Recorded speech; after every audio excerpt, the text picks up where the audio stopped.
مساء عليكم بالخير. أنا أحمد عياش المرشح من المقعد الشيوعي.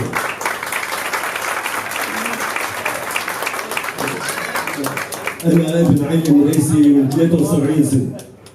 أنا خلقان بعين رئيسي وبي خلقان بعين رئيسي، وبيروت مدينتي ومدينتكم.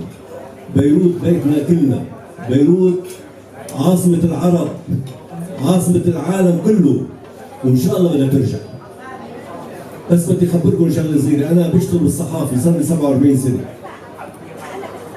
من يومين حرقوا لنا يافطة. مين اللي حرق؟ أنتم بتعرفوا مين؟ لأنه على هذه اليافطة عم نقول انتخبوا 15 أيار حتى تسقطوا 7 أيار. حرقوا هذه اليافطة. بس ولكن هيدا اللي رح يصير 15 أيار بده يرجع يسقط 7 أيار.